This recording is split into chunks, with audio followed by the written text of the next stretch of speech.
అందరికీ నమస్కారం. హరహర మహాదేవ శంభో శంకర. ఈ నెల జూలై 29వ తేదీన బుధవారం రోజు పౌర్ణమి వచ్చింది. దీన్ని గురు పౌర్ణమి అని అంటారు. అన్ని పౌర్ణమిల కంటే ఈ గురు పౌర్ణమికి చాలా శక్తి ఉంటుంది. సాధారణంగా పౌర్ణమి తిథికి చాలా శక్తి ఉంటుంది. అందులోనూ గురు పౌర్ణమి రోజున చేసే పూజలకు పరిహారాలకు ఇక రెట్టింపు పుణ్య ఫలితం అనేది ఉంటుంది. కాబట్టి ఈ గురు పౌర్ణమి రోజు ఏ గురువులను పూజించాలి, పాటించవలసినటువంటి నియమాలు ఏమిటో ఇప్పుడు మనం ఈ వీడియోలో క్లియర్ గా తెలుసుకుందాం. మహాభారతాన్ని అందించిన వేదవ్యాస మహర్షి ఈ పౌర్ణమి రోజున జన్మించారు. అయితే మన పురాణాల ప్రకారం ఈ రోజున గురువులను పూజిస్తే కోరిన కోరికలు అన్ని వెంటనే నెరవేరుతాయి అని స్వయంగా వేద మహర్షి వరమిచ్చాడు. మన జాతకంలో గురుగ్రహం బలహీనంగా ఉంటే ప్రతి పనులలో ఆటంకాలు ఏర్పడతాయి. కానీ జాతకంలో గురుగ్రహం బలంగా ఉంటే ఉద్యోగం, వివాహం, సంతాన యోగాలు త్వరగానే కుదురుతాయి. అలాగే జీవితంలో గొప్ప స్థాయికి కూడా ఎదుగుతారు. కాబట్టి ఈ రోజున వేద మహర్షిని లేదంటే దత్తాత్రేయ స్వామిని, సాయిబాబాని తప్పకుండా పూజించాలి. కాబట్టి ఈ గురు పౌర్ణమి వచ్చేలోపు మీ పూజ గదిలో గురుదేవుల ఫోటోలు ఉండేలా చూసుకోండి. మీ పూజా గదిలో సాయిబాబా ఫోటోని కానీ సాయిబాబా విగ్రహం ఉన్నా సరిపోతుంది. ఈ గురు పౌర్ణమి రోజున సాయిబాబాని పూజించేవారు శనగల పాల వేసి పూజ చేస్తే చాలా మంచిది.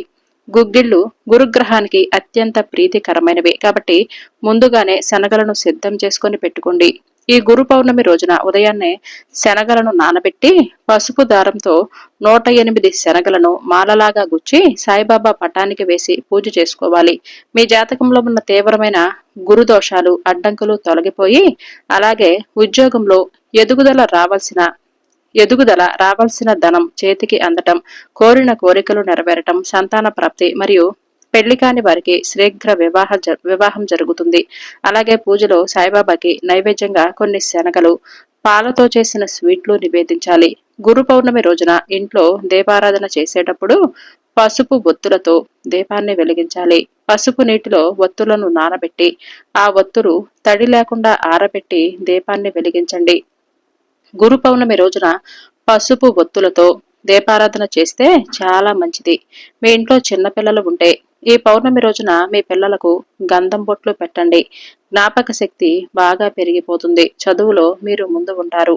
ఈ పౌర్ణమి రోజున తప్పకుండా మీ దగ్గరలో ఉన్న దక్షిణామూర్తి దేవాలయానికి వెళ్ళండి. లేదంటే సాయిబాబా దేవాలయానికి వెళ్ళి అక్కడే ఉండి ధునిలో కొబ్బరికాయను వెయ్యండి.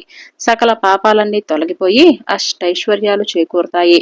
దునిలో కొబ్బరికాయతో పాటు నవధాన్యాలు, కర్పూరం కూడా వేసి దునికి నమస్కారం చేసుకుని ఓం కర్మధ్వంసినే నమః అనే మంత్రాన్ని 11 సార్లు జపించాలి.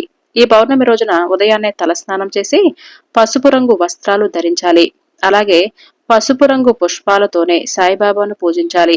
ఈ గురు పౌర్ణమి వచ్చేలోపు ఒక చిన్న సాయిబాబా విగ్రహాన్ని తెచ్చుకోండి. ఎందుకంటే ఈ పౌర్ణమి రోజున సాయిబాబా విగ్రహానికి అభిషేకం చేస్తే చాలా మంచిది.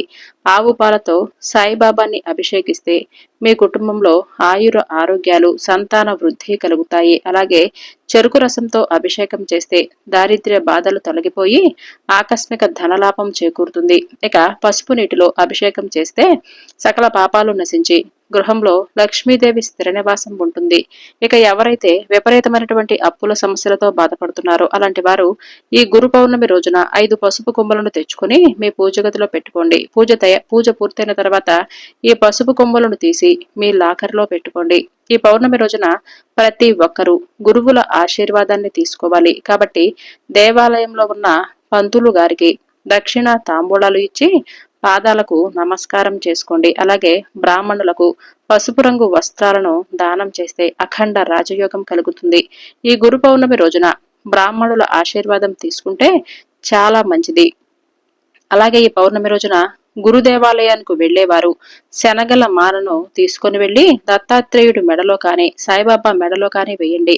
అలా చేయటం వలన చాలా మంచి జరుగుతుంది. ఇక సాధారణ రోజుల్లో గోవును పూజిస్తే చాలా మంచి జరుగుతుంది. అందులోనూ ఈ గురు పౌర్ణమి రోజున ఆవుకు శనగలు, బెల్లం ఆహారంగా తినిపించి నమస్కారం చేసుకుంటే ఎలాంటి కోరికైనా సరే వెంటనే తీరిపోతుందని, కుబేర యోగం కలిసి వస్తుంది అని నమ్మకం.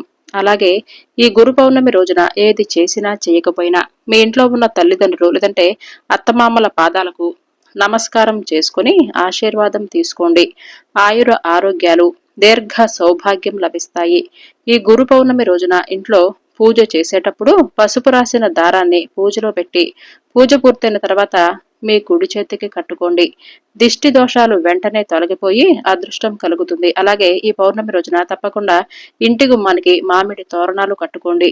మామిడి తోరణాలకు పసుపు కుంకుమ బొట్లు పెట్టి గుమ్మానికి కడితే మీ ఇంట్లో ఉన్న దరిద్ర దేవత వెళ్లిపోయి లక్ష్మీదేవి కొలువు తీరుతుంది. ఇక మేడి చెట్టును దత్తాత్రేయుడి స్వరూపంగా పోలుస్తారు. కాబట్టి ఈ గురు పౌర్ణమి రోజున మీ దగ్గరలో ఎక్కడైనా సరే మేడి చెట్టు ఉంటే మేడి చెట్టు కింద ఒక చిన్న ముగ్గు వేసి నెయ్యి దీపాన్ని వెలిగించి ప్రదక్షిణలు చేయండి.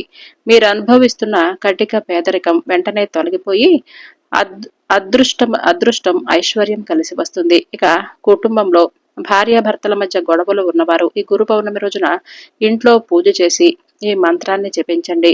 ఓం శ్రీ గురు రాఘవేంద్రాయ నమః అనే మంత్రాన్ని 21 సార్లు లేదంటే 108 సార్లు చదవండి. భార్యాభర్తల మధ్య గొడవలు తగ్గిపోయి కుటుంబంలో సుఖ సంతోషాలు పెరిగిపోతాయి. సాధారణంగా పౌర్ణమి రోజున లక్ష్మీదేవిని పూజిస్తే చాలా మంచిది.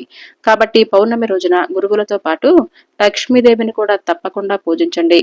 అలాగే తులసి కోటను పూజిస్తే భోగ భాగ్యాలు కలిసి వస్తాయి. తులసి కోటలో నెయ్యి దీపాన్ని వెలిగించి ప్రదక్షిణలు చేస్తే లక్ష్మీదేవి ఎంతగానో సంతోషించి కోరిన వరాలను ప్రసాదిస్తుంది. పౌర్ణమి రోజున వచ్చే చంద్ర కిరణాలకు చాలా శక్తి ఉంటుంది. కాబట్టి ఈ గురు పౌర్ణమి రోజున రాత్రిపూట చంద్రుడికి పాలతో అర్ఘ్యాన్ని సమర్పించి మీ మనసులో ఏదైనా కోరుకుంటే ఆ కోరిక వెంటనే నెరవేరుతుందట. అలాగే ప్రతి పౌర్ణమి రోజున సాయంత్రం 6 గంటల సమయంలో ఇంటి బయట శుభ్రం చేసి గుమ్మం దగ్గర 2 దీపాలు వెలిగించండి. ఈ దీపాల కాంతులు లక్ష్మీదేవిని ఆకర్షిస్తాయి. అలాగే ఈ పౌర్ణమి రోజు ఉపవాసం ఉంటే చాలా మంచిది. ఈ రోజున పొరపాటును కూడా మాంసాహారం, ఉల్లిపాయ, వెల్లుల్లి అస్సలు తినకూడదు. అలాగే ఈ పౌర్ణమి రోజున జుట్టు కత్తిరించటం, గోళ్లు కత్తిరించటం చేయకూడదు. మీ ఇంటికి వాస్తు దోషం ఉంటే ఈ గురు పౌర్ణమి రోజున మీ ఇంటి ఈశాన్య మూలలో ఉప్పు గిన్నె పెట్టుకోండి. ఇంటికి ఉన్న వాస్తు దోషాలు తొలగిపోతాయి. ఇక మీ ఇంట్లో తరచుగా గొడవలు ఏర్పడుతుంటే ఈ గురు పౌర్ణమి రోజున సాంబ్రాణి ధూపంలో చిటికెడు పసుపు కలిపి ఇల్లంతా పొగవేయండి. ఇంట్లో ప్రశాంతత నెలకొంటుంది. ఇక ఈ రోజున చేసే దానాలకు రెట్టింపు పుణ్య ఫలితం లభిస్తుంది. ముఖ్యంగా పేదలకు అన్నదానం చేస్తే ఇంకా మంచిది. ఈ పౌర్ణమి రోజున కనీసం 5 పేదలకు ఆహారం దానం చేస్తే జన్మజన్మల పాపాలు నశించి కోటి జన్మల పుణ్య ఫలితం లభిస్తుంది. ఇక మనలో చాలా మంది పౌర్ణమి రోజున బీరువాను పూజిస్తారు. అయితే ఈ పౌర్ణమి రోజున మీ బీరువా పైన పసుపుతో స్వస్తిక్ గుర్తు వేసి మీ బీరువా లాకర్లో 2 పసుపు కొమ్ములు పెట్టుకోండి. మీ ఇంటి ఆదాయం బాగా పెరిగిపోతుంది. ఇక కోర్టు సమస్యలతో బాధపడేవారు ఈ గురు పౌర్ణమి రోజున సాయిబాబాకి నైవేద్యంగా శనగపిండితో చేసిన పదార్థాలను నివేదించండి. అలాగే వ్యాపారాలు చేసేవారు ఈ గురు పౌర్ణమి రోజున పసుపు కొమ్ములతో మీ గల్లా పెట్టెలో పెట్టుకోండి. వ్యాపారంలో లాభాలు పెరుగుతాయి. అలాగే ఉద్యోగాలు చేసేవారు మీ పర్సులో పసుపు అక్షంతలు పెట్టుకోండి. అనవసరపు ఖర్చులు తగ్గి ఆదాయం పెరిగిపోతుంది. వ్యాస మహర్షి వరం ఇచ్చినట్లుగానే పూర్వం చాలా మంది భక్తులు గురుదేవుల్ని పూజించి ఎన్నో వరాలను పొందారు. ఈ రోజున గురు స్వరూపమైన దక్షిణామూర్తిని పూజించిన, దత్తాత్రేయుణ్ణి పూజించిన, లేదంటే సాయిబాబాని పూజించిన మీ కష్టాలన్నీ వెంటనే తొలగిపోయి కోరిన కోరికలన్నీ త్వరగానే నెరవేరుతాయి. ఈ పౌర్ణమి రోజున గురువులను పూజిస్తే జాతకంలో గురుబలం పెరిగిపోతుంది. మన జాతకంలో గురుబలం తక్కువగా ఉంటే జీవితంలో ఎన్నెన్నో సమస్యలు ఏర్పడతాయి. ఈ వీడియో కనుక మీకు నచ్చినట్లయితే లైక్ చేయటం, సబ్స్క్రైబ్ చేయటం, అలాగే హైప్ ఇవ్వటం మర్చిపోవద్దు.